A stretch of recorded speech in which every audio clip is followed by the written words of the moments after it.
The Yoruba sector of Nollywood has once again demonstrated its deep love and appreciation for veteran actress Dupe Jayesimi by organizing a surprise birthday celebration in her honor. The surprise party, which took place on a Saturday during the week of her birthday, was thoughtfully put together by her goddaughter, actress Biola Bayo. The event was graced by several notable figures from the industry. Emotional scenes from the celebration were captured in videos circulating online. Jayesimi was visibly moved as she walked into the venue, stunned by the overwhelming show of love. One touching moment showed her receiving a bouquet made of money while warmly embracing her fellow celebrities. This heartfelt gesture came just months after another surprise that brought Jayesimi to tears. On Mother's Day, Biola and other kind-hearted Nigerians gifted the veteran actress a brand new car, an act that left her deeply emotional and full of gratitude for the love and support shown to her.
Earlier in March, Jayesimi had opened up during an emotional interview with Biola, revealing her painful journey through childlessness and a failed marriage.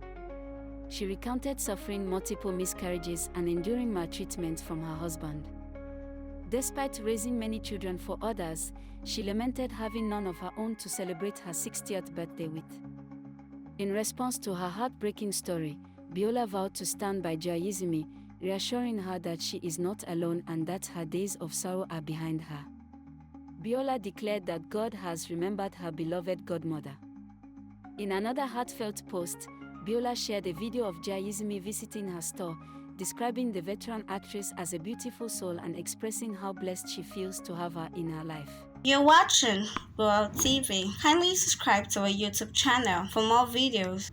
Click on the subscribe button and the bell beside it. This will notify you once we drop a new video. Thank you.